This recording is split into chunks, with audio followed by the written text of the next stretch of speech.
Hey, what's up, guys? Thanks for checking out Saturday Night Online. I am here with Jesse and Brian, two of the members of the Neighborhood. How's it going, guys? Good. Good. How you doing, 2/5. 2/5. So, Jesse, vocals. Mm-hmm.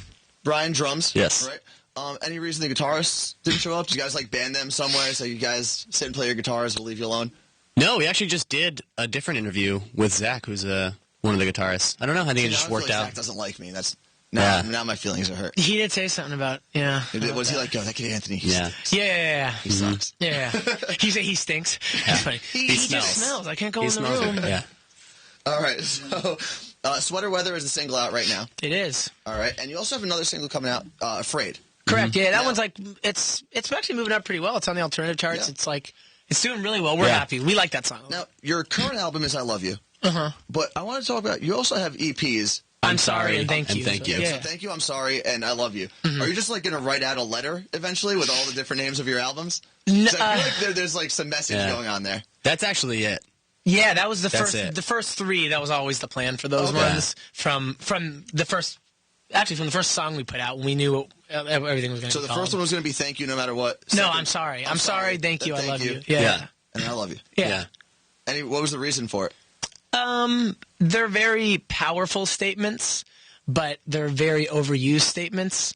And it was kind of almost to shed light on that in a way. And I don't know. It's our introduction to the world, man. So it's like, why not use statements that like maybe people are even familiar with, but like kind of give them our own meaning and like, now maybe if you really appreciate, like we've done this with stuff like It's helped us out more too. I mean, it's like think about what you're going to say before you say it. Make sure you mean it when you tell somebody that you love them. That powerful statement, which has become so overused and so oversaturated in life.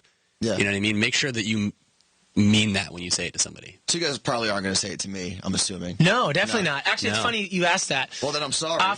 There we go. Thank you. That was pretty cheesy. Thank you. I literally winked at him. I don't think the camera caught it. Thank you.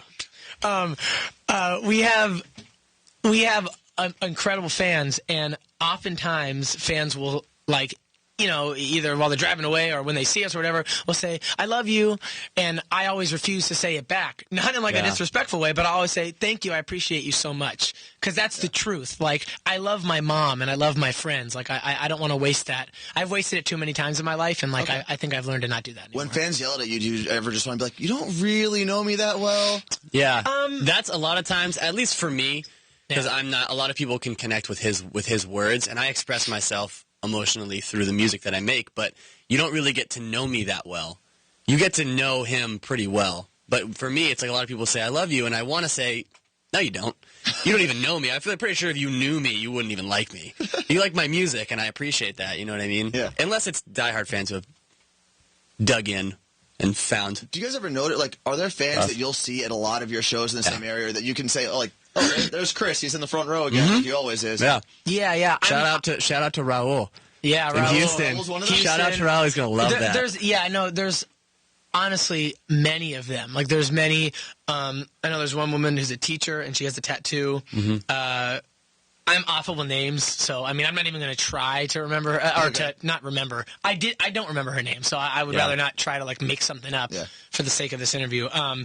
But she's really sweet, and I saw her recently. Actually, I ran into her at a mall, and at our Santa Ana show. Like I went to a mall earlier on in the day to get some shoes or something. I don't know. I'm a mall rat, and then I ran into her and I saw her, and I was like, "Hey!" I actually went up to her. I was like, "Hey, how you doing?" She goes, "Oh, hey." That's so cool. Yeah, it was really cool. That's awesome for her. Yeah. Yeah, I mean, I think it's awesome.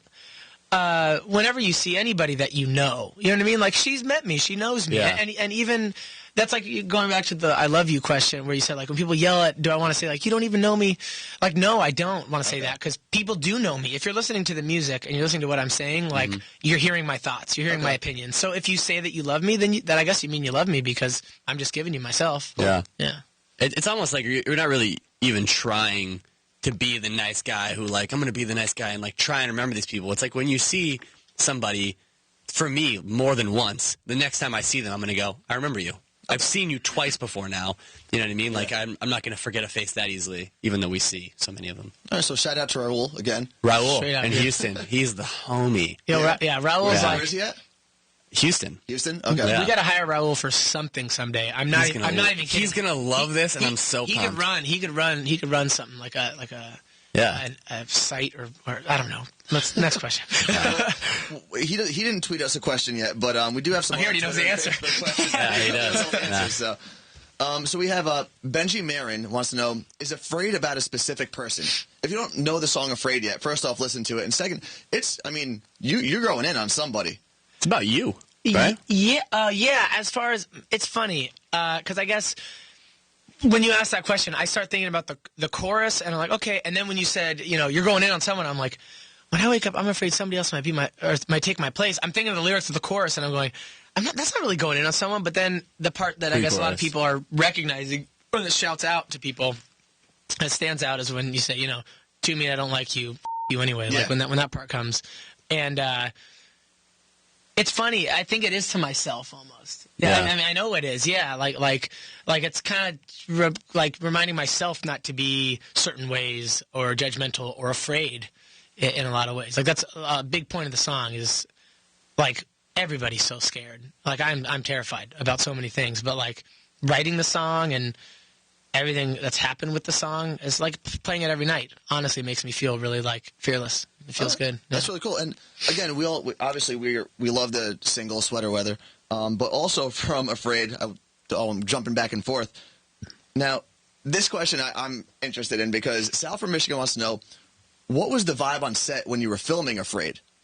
For people that don't know and haven't seen the video, you're naked in I think the entire video, right? Yeah. Besides, there's one performance shot where I decided to cover the little guy up, but no.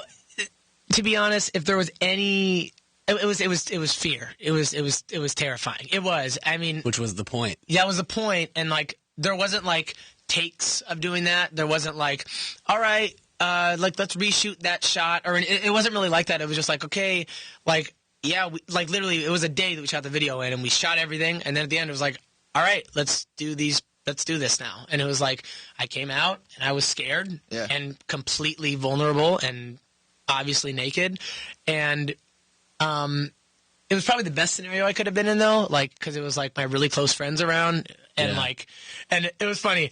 Everybody was pretty, like supportive, because you could tell. I mean, I think you could tell in the video. I was pretty, like, uncomfortable. Yeah. And, everybody was. Anyone would be uncomfortable in that situation. That was the point, man. Like, it's really scary. It shouldn't be that scary. Like, that's why a lot of us were like, I'd be watching, the playback or whatever while they're filming. And I could see that he was feeling uncomfortable, and I knew that was the whole point for him to be vulnerable and stuff like that. So when it would end, if it actually was a good take, I'd be like, yo, good job. Like, whereas most times, if you're there all day, you're not telling everybody after every single take, hey, good job, man. But it's like when you can tell that it meant something. It meant something to all of us, not just him. It means something. Yeah. It really does. Like, that's the whole point of it. I thought about doing this entire interview naked, but I figured you wouldn't stay here for that long. Hit or miss. So. I mean, I could do it right now. Everyone's getting naked. So now I feel short. That'd be so. I've never done an interview naked. I don't think I want to. It'd be really interesting. I've done like 12 or 13, actually. But I bet if you did it, every interview you ever did after that would probably seem so easy. It's not even funny. That's very true, because you'd be like, all right, at least I have clothes on this time. Yeah. All right, so now we've got Karen XO wants to know, why is everything you do in black and white? Well, at this point,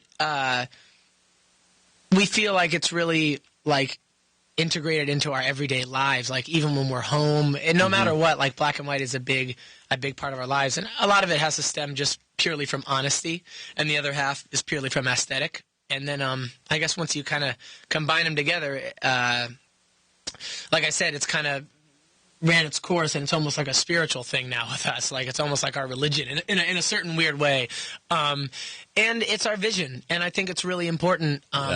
Like the statement that the Afraid video makes, I think it's important to put something into people's minds nowadays, especially that's just really raw and really like, to us, we stick to the black and white thing, not because like we're trying to be too cool for people or like we're not going to do it if it's not black and white. It's more so like, hey, we have a really strong vision, and like I think it would be cool if everybody got down with us. And we've had things happen where it was like, we've had a couple magazines that'd be like, we want to shoot you, we want to put you in the magazine, but we want to do black and white, and we go, okay, well, no, thank you, we don't want to do it. and then they call So back just 2 sticking weeks, to it. and then they call back 2 weeks later, and they have us in. That's And awesome. the same thing just happened recently with late night television. Like we got You were on Conan recently, right? And well, that was black and white. we've done Conan and Kimmel, and they were cool from the get go as far Carson as you know Daly as well. the supporting our creative vision. And then we've had a couple other offers, and you know, one offer said we had an offer from Jay Leno, and he said, "Yeah, wanting the show." So we said, "Okay, cool, awesome, we want to do it." We want to do it in black and white, you know, and also we had the examples of the other shows to show them, and they said, "Okay, well, we're not going to do that." And we said, "Okay, then no thanks, we don't want to play your show." Yeah, I mean, it's Respectfully, not, it's yeah. in a respectful way. It's just like cool. And then Letterman, same thing happened, and then they ended up coming back and saying, "Okay, actually, we will do it." That's cool. And to me, I think that's really cool. I hope those people feel very like, I guess we can do something a little different, can we? Like, we can get off of, like, our you know, old ideas of being a bunch of old union guys that just are just going to do what we got to do because we get a check at the end of the week, which that's their duty. I mean, they just got to, I get it. It'd be one thing if it was like, hey, every performance we do, we have an elephant in the room, so you guys are going to have to accommodate for that. But when it's a switch or a fader, that's how easy it is nowadays, or it's a filter on a phone or on a camera, it's like it shouldn't ever really be that It's not that big of a deal. It's not, right? Yeah. And it's so much of a part of who we are. It's like just as much a part of who we are as the music that we make. You know what I mean? And you don't see people being like, why do you do that in your song? Like, you shouldn't do that in your song. It's like, this is just as much of who we are So true. as that is.